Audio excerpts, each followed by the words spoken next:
je souhaiterais me donner un peu de temps de lire, de vous lire tous, et enfin de venir avec une proposition de correction qui serait la synthèse de ce que vous avez fait et de celle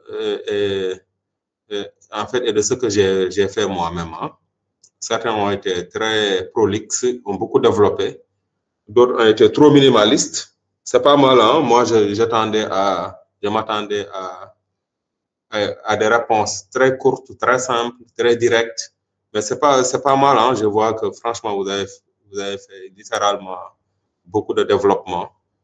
C'est pourquoi je voudrais me donner le temps de vous lire minutieusement et de puiser de ce que vous avez fait et de l'associer de ce que moi je vous propose pour que ce soit la synthèse de la correction. Alors, cela dit, en français on dit cela dit, hein, les Sénégalais disent ceci dit. Ceci dit, et les sociétés nationales et les agences. Et j'avais même introduit un point essentiel qui consistait, d'abord on a vu ce qu'est un EPA, un établissement public à caractère administratif. Et pour moi, c'était le lieu de déplacer la problématique au sein des écoles, en étudiant le cas particulier de ce qu'on appelle en France les établissements publics locaux. Établissements publics locaux, il y en a beaucoup, hein, mais il y en a pour l'enseignement. On les appelle des EPLE, établissements publics locaux d'enseignement. Je voudrais aborder ce concept et voir quelle est la spécificité de ces EPLE et pour nous amener à réfléchir sur la possibilité de faire muter nos écoles vers le statut de EPLE. Et on pourra voir les conséquences, quoi, ce que cela peut apporter à nos écoles. On va y venir, j'espère bien, à la fin du cours. C'est pourquoi il faut que j'aille très vite pour qu'on puisse aborder ce point avant de boucler cette première séance, cette première partie.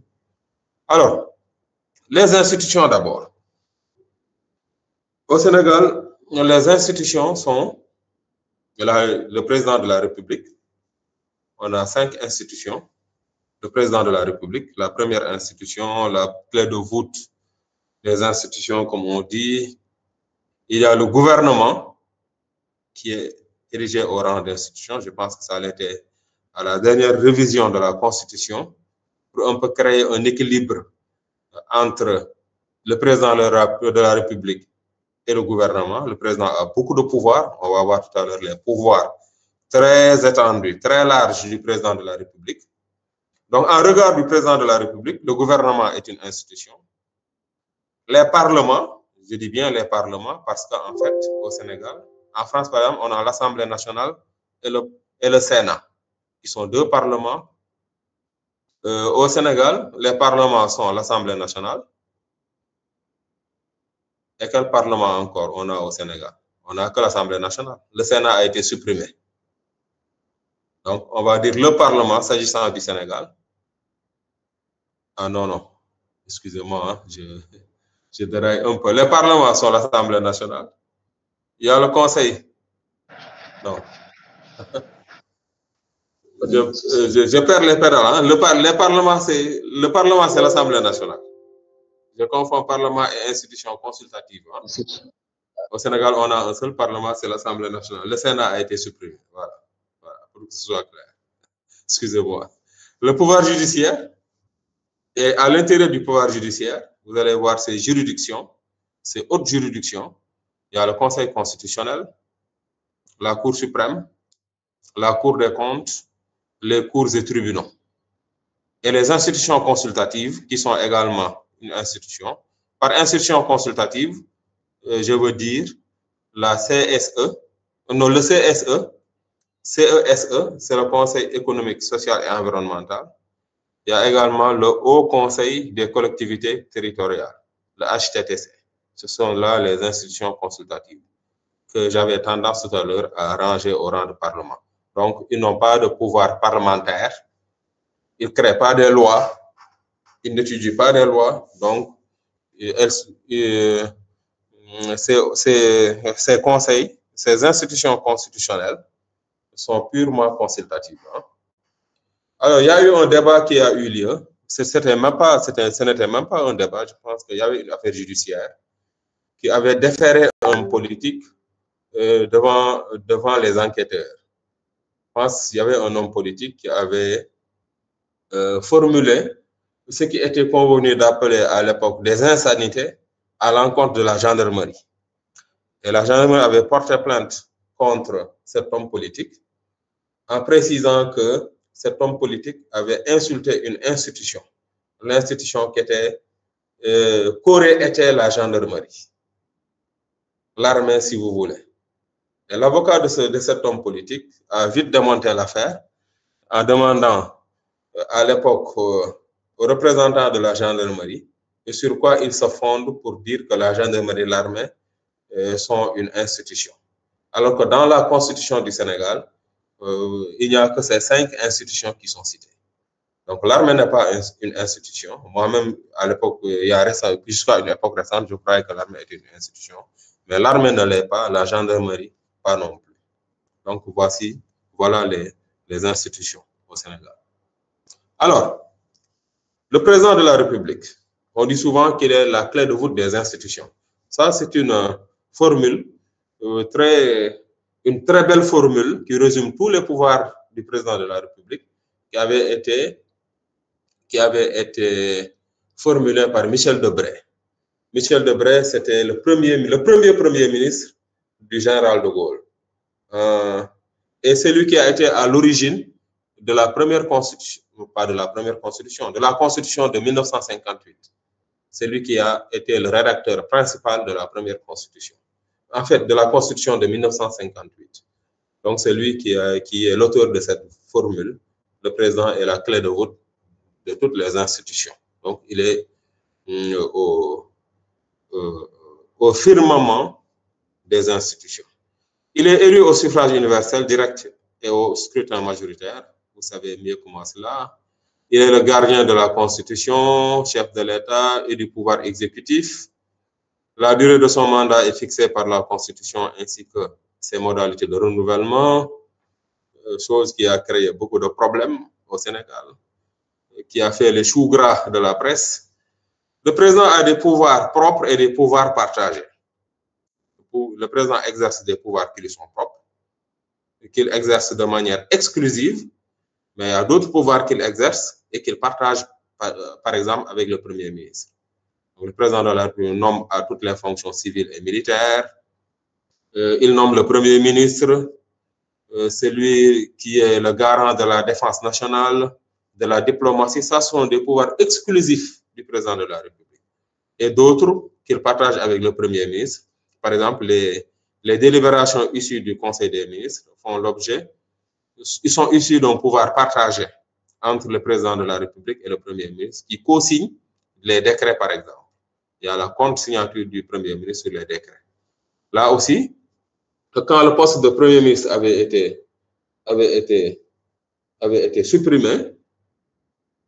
supprimé au Sénégal, la contre-signature des décrets par le Premier ministre avait été maintenue dans la Constitution.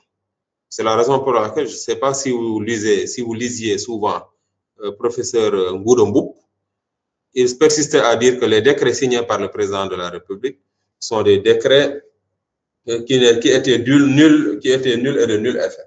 Parce qu'il fallait supprimer dans la Constitution l'obligation du président de la République de faire contre-signer les décrets dès lors que le poste de Premier ministre avait été supprimé. Vous voyez? Donc, ça a eu, je pense, moi, je l'ai beaucoup lu abondé dans. C'est très cohérent ce qu'il dit. Parce que quand on supprime le poste de Premier ministre, on doit modifier la Constitution pour enlever des attributions du président de la République l'obligation de contre-signer les décrets avec le Premier ministre qui n'existe plus. Donc, c'est une obligation constitutionnelle qui avait été maintenue. Et celui qui contre-signait avait été supprimé. Le poste de celui qui contre-signait avait été supprimé. Donc, on devrait valablement modifier la Constitution pour permettre au président de la République de signer seuls les décrets. Si vous allez en France, par exemple, il y a des décrets contre-signés par le Premier ministre, mais également le Premier ministre a des pouvoirs qui l'autorisent à signer des décrets. En France, on parle de décret du président de la République et décret du Premier ministre. Hein. Ce n'est pas le cas au Sénégal. Il y a une irresponsabilité politique durant l'exercice de son mandat, mais également sa responsabilité pénale est limitée. Hein. Nous n'allons pas entrer dans ce juridisme. Hein. Bon, je veux m'appesantir un peu sur les pouvoirs propres et les pouvoirs partagés du président de la République, en visionnant un peu cette vidéo que j'ai téléchargée du site Vie publique, vie privée. Alors, vous allez me dire si vous entendez bien.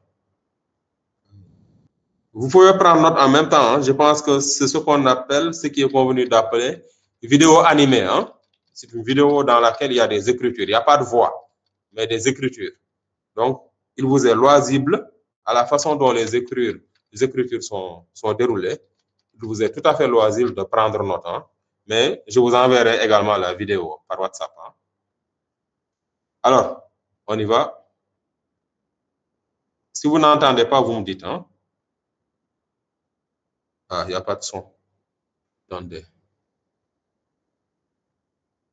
Le son ne vient pas.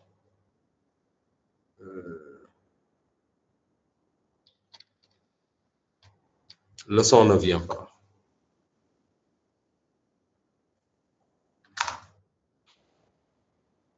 Mais c'est pas grave, hein? Ce n'est que de la musique. Donc, il nomme le Premier ministre. Je commente en même temps que vous. Ah, excusez-moi.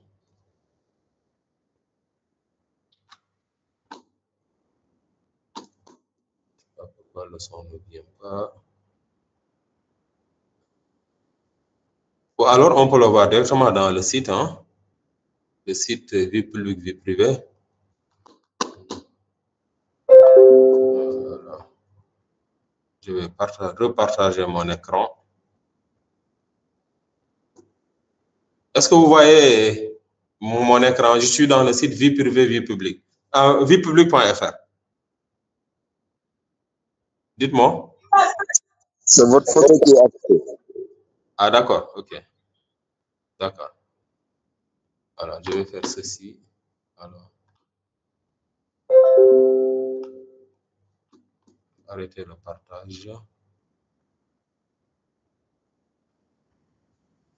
Présenter un autre contenu.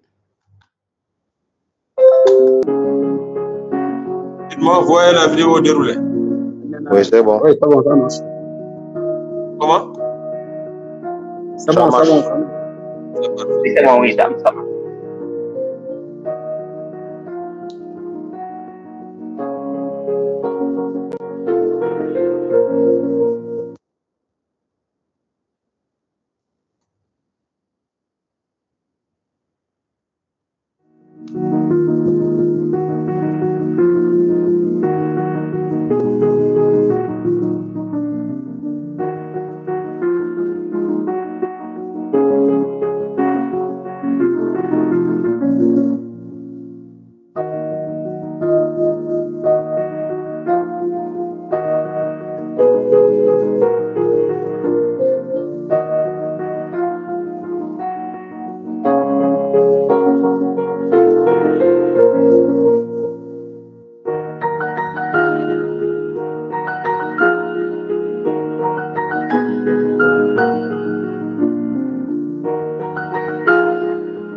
Ouais, donc c'est une vidéo d'une minute et quelques qui résume vraiment tous les pouvoirs propres au président de la République et les pouvoirs partagés. Hein. Et vous avez même dû voir que c'est au terme de la Constitution de 1958 dont je parlais tout à l'heure, dont le rédacteur essentiel a été Michel Debré, que les pouvoirs du président de la République ont été renforcés.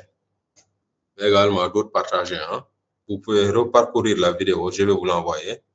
Je vais l'envoyer à Omar, qui pourra la partager avec vous.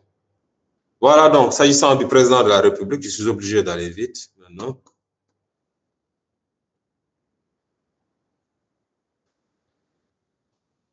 Le gouvernement, il conduit et coordonne la politique de la nation sous la direction du Premier ministre. Hein. Il est responsable devant le président de la République et devant le Parlement, dans les conditions prévues par la Constitution. Ouais. Donc, les pouvoirs du Premier ministre sont assez faibles.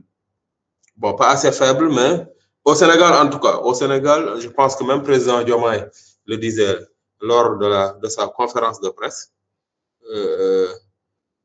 que la façon dont les pouvoirs du Premier ministre ont été évoqués dans la Constitution, cette façon a été tout simplement laconique. Hein? Conduit et coordonne la politique de la nation, contrairement en France où c'est le Premier ministre qui définit la politique. C'est le Premier ministre qui le définit. En France, le Premier ministre a beaucoup de pouvoir. Il est responsable devant le président de la République et devant le Parlement dans les conditions fixées par la Constitution. Vous pouvez relire ces articles de la Constitution. Mais un problème avec la Constitution du Sénégal, c'est que c'est un problème de mise à jour. Vous pouvez avoir une Constitution sans connaître, sans savoir si c'est la Constitution mise à jour depuis 2001 ou pas. Parce qu'on a connu beaucoup de révisions constitutionnelles. Mais ces révisions constitutionnelles, les articles modifiés ne sont pas consolidés. Il est difficile de voir une Constitution qui intègre toutes les modifications, jusqu'à la plus récente. Alors, c'est à cet égard qu'un enseignant de l'UGB, Dr Yaya Niang, je pense que vous avez l'habitude de le lire souvent, il fait souvent des interventions sur Facebook, notamment en droit électoral, c'est un spécialiste du droit électoral. Il a proposé, je ne dis pas proposé, mais il a intégré toutes les modifications apportées à la Constitution pour permettre aux citoyens d'avoir enfin la bonne version de la Constitution. Il l'avait fait en 2018. Hein. J'ai essayé de chercher le document parce que je l'avais téléchargé.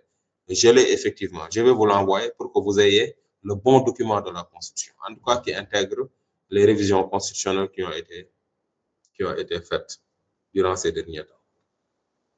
Le gouvernement, il y a également les parlements. L'Assemblée nationale vote les lois. L'initiative des lois appartient concurremment au président de la République, au Premier ministre et aux députés.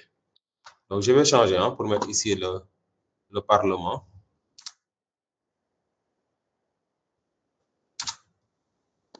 J'étais dans la mouture française, dont les parlements sont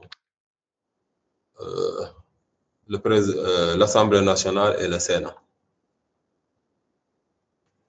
L'Assemblée nationale vote les lois, mais l'initiative des lois appartient concurremment au président de la République dans le cadre de projets de loi, au Premier ministre également, dans le cadre également des projets de loi, et aux députés dans le cadre des propositions de loi. On distingue les lois ordinaires, les lois particulières votées par le Parlement. Les lois ordinaires sont des lois à caractère général, qui touchent beaucoup de domaines de la vie. Mais les lois particulières, comme les lois constitutionnelles, une loi constitutionnelle est une loi dont la portée qui vise à modifier la Constitution. C'est une loi dont l'objectif est de modifier et d'apporter des modifications dans la Constitution. Loi organique. Les lois organiques sont des lois très spécifiques et qui visent à organiser les règles de fonctionnement d'une institution. Par exemple, la loi organique la loi organique de l'Assemblée nationale, la loi organique de la Cour des comptes. ce sont des lois qui édictent le mode de fonctionnement de ces institutions constitutionnelles. Donc, c'est très limité. Et ce sont des lois qui ont des portées très limitées. Les lois de finances, ce sont des lois relatives, si vous voulez, au domaine d'exécution des finances de l'État. Et aujourd'hui, il y a un document qui est partagé, je ne sais pas si vous l'avez, qui est intitulé Orientation budgétaire. Ce document-là dont va découler la loi de finances de 2025, qui retrace l'ensemble des opérations de recettes et de dépenses de l'État au titre de l'exercice budgétaire 2025, la loi de finances. S'agissant de la France, on a étendu un peu en parlant de loi de financement de la sécurité sociale. En France, il y a deux types de lois de finances. La loi de finances propre à l'État et à ses démembrements aux collectivités territoriales, qui est votée à l'Assemblée nationale, mais également présentée au Sénat. Mais il y a également une autre loi qui concerne la sécurité sociale. Vous savez, en France, la sécurité sociale a un poids extrêmement important dans la vie des citoyens. C'est la raison pour laquelle, si vous constatez en France le caractère prohibitif de l'impôt, en France, l'impôt est extrêmement, on dit de la France qu'elle est un enfer fiscal. En comparaison aux paradis fiscaux qui existent et qui sont très recherchés par les riches. On dit de la France qu'elle est un enfer fiscal.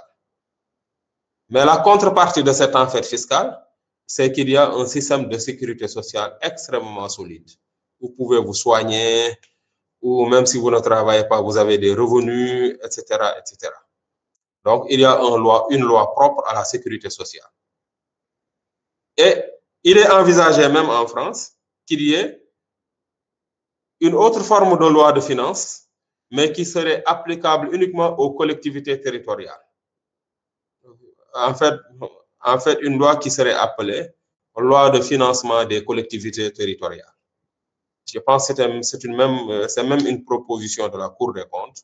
La Cour des comptes a encouragé la création d'une loi qui serait spécifiquement réservée, d'une loi de finances qui serait spécifiquement réservée aux collectivités territoriales. Donc, désormais, la loi de finances serait pour l'État et ses ministères, etc., et les établissements. Une loi qui financerait la sécurité sociale et une loi qui financerait les collectivités territoriales. Parce qu'en fait, le Code des collectivités territoriales consacre l'autonomie financière et de gestion des collectivités territoriales. Et à ce titre, elle devrait valablement avoir une loi de financement qui leur est propre. En tout cas, la Cour des comptes française est très favorable à ça. Nous ne sommes pas encore à ce niveau d'évolution. Il y a également des lois de programmation, par exemple, loi de programmation militaire. Une loi de programmation, c'est une loi qui, dans un secteur précis, vise des objectifs structurants, crée des projets structurants, des objectifs structurants, notamment surtout dans le domaine militaire, loi de programmation militaire. C'est une loi, par exemple, qui pourrait être appliquée pendant 4 ans et qui vise peut-être à réarmer, à doter la défense d'un système plus solide, etc., etc. Les lois autorisant la ratification des traités. Quand un traité est signé, une convention, il faut qu'il soit ratifié, ce traité, la convention, par le Parlement. Et ça se fait par le biais d'une loi. Il y a également les référendaires non adoptées par le Parlement. Une loi référendaire est une loi qui résulte d'un référendum, qui résulte d'un référendum et qui a une valeur de loi. Donc, ce n'est pas issu de l'Assemblée nationale, qui détient le pouvoir législatif, mais le Parlement est compétent à modifier des lois référendaires, bien que ces lois sont issues de référendum. Donc, par le Parlement, parce que issues directement du référendum.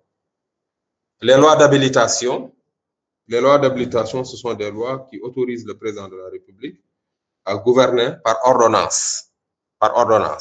Et je pense qu'on a vécu cela en 2020, récemment, à l'époque de la COVID-19, où les rassemblements n'étaient pas autorisés et en même temps, le Parlement devait se réunir. Donc, ce sont des situations exceptionnelles lors desquelles le Parlement a des difficultés à se réunir, situations dans lesquelles le Parlement donne autorisation au président de la République de prendre des ordonnances qui ont des valeurs de loi. Voilà. Et la loi d'habilitation est votée au Parlement, qui dit au président de la République, vous pouvez prendre des ordonnances qui ont des valeurs de loi pour gouverner. Mais ces ordonnances doivent faire l'objet de régularisation après leur exécution, parce que les lois d'habilitation sont temporaires. Les ordonnances sont temporaires.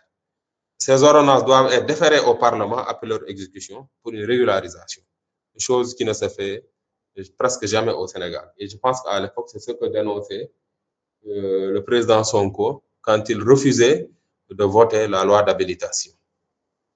Donc voilà les formes de loi qui existent.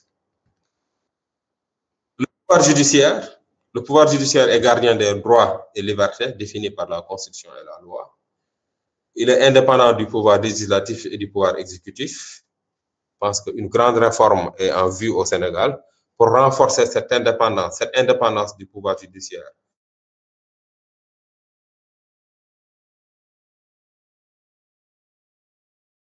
Constitutionnel, comme vous le savez, la Cour suprême qui est le juge de l'administration, la Cour des comptes qui est le juge des comptes, qui a des pouvoirs juridictionnels pour non seulement contrôler l'utilisation de l'argent public, en mesurer l'efficacité, mais également sanctionner ceux qui, les gestionnaires reconnus fautifs. Voilà. Ce sont les pouvoirs de la Cour des comptes. Les cours et tribunaux, mais également il y a les juridictions spéciales, hein, comme la CREI qui avait été créée. La CREI.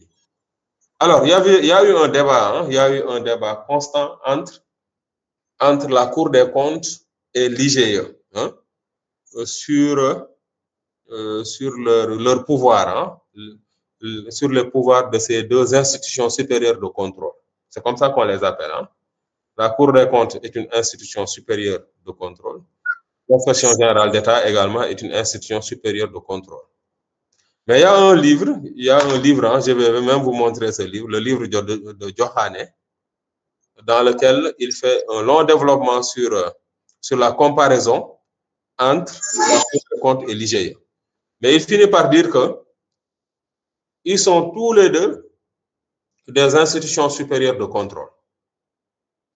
Mais la Cour des comptes a des pouvoirs juridictionnels, est dotée de compétences juridictionnelles, là où l'inspection générale d'État n'est pas dotée de compétences juridictionnelles. L'inspection générale d'État, après avoir réalisé son contrôle, elle ne peut même pas publier son rapport. Elle remet son rapport au président de la République. Elle charge au président de la République de voir si ce rapport est à rendre public ou pas. C'est pourquoi il y a jusqu'à présent des rapports de l'inspection générale d'État, top secret, confidentiels, qui ne sont jamais portés à l'attention du public. Certains en possèdent, certains citent ces rapports-là. Je pense que le président Sonko cite un rapport ultra confidentiel de l'IGE et Cheikh Yérim Seck en avait parlé dans son dernier livre-là. Voilà. Mais pour dire que les rapports de l'inspection générale d'État sont des rapports qui ne sont pas publics. Tout le contraire des rapports de la Cour des comptes qui sont constitutionnellement publics. La Constitution oblige la Cour des comptes à publier ces rapports, à les rendre publics. Il n'y a pas de confidence, il n'y a pas de confidentialité dans les rapports de la Cour des comptes. Deuxièmement, la Cour des comptes est dotée de compétences juridictionnelles. Or, l'IGE n'a pas de compétences juridictionnelles. La compétence juridictionnelle, c'est lorsqu'un organe de contrôle est autorisé, si vous voulez, à juger des comptes d'un comptable ou d'un ordonnateur, émettre des jugements sur le compte d'un comptable ou d'un ordonnateur, à l'attraire devant la justice et le sanctionner. Si vous allez à la Cour des comptes, il y a un procureur financier. Donc, c'est dû à la compétence juridictionnelle, au pouvoir de sanction qui est conféré à la Cour des comptes.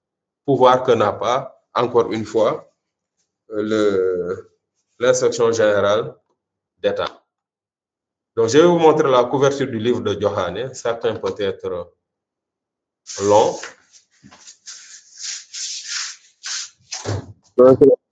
Oui. Une question? Attendez, je vous montre un peu ce livre. Vous allez voir, avant d'avancer un peu. J'avais une question. Hein. Ouais, je vais venir à vous. Hein. Je vous montre juste le livre de Johane. D'accord.